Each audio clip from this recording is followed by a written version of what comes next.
if you had to answer simply, are cops above the law, the answer is arguably yes. And yes in two respects. One, in the sense of the design of police and their authorities and powers.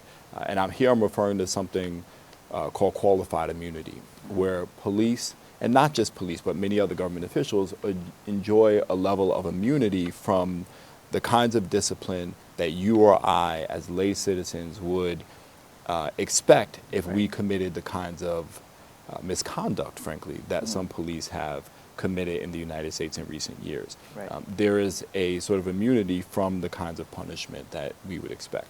So by design, yes, they are in essence above the law. Right. The other respect in which you might ask whether they're above the law is practice. And empirically, we actually know that police are, for example, less likely to be convicted of the same kinds of allegations, right, that you or I would be convicted of, right? That includes things like murder or assault or what have you. And partly that is by design, right, because they're doing it in the context of their jobs. They are afforded a little bit more latitude. But there may be some other factors at play there. Okay. And so I would suggest that that question is, while an important one that lots of people ask, may be different from the one we ought to be asking right now. And what is that we ought to be asking?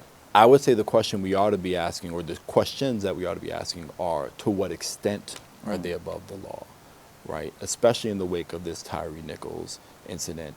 And second, who, or rather which police are above the law?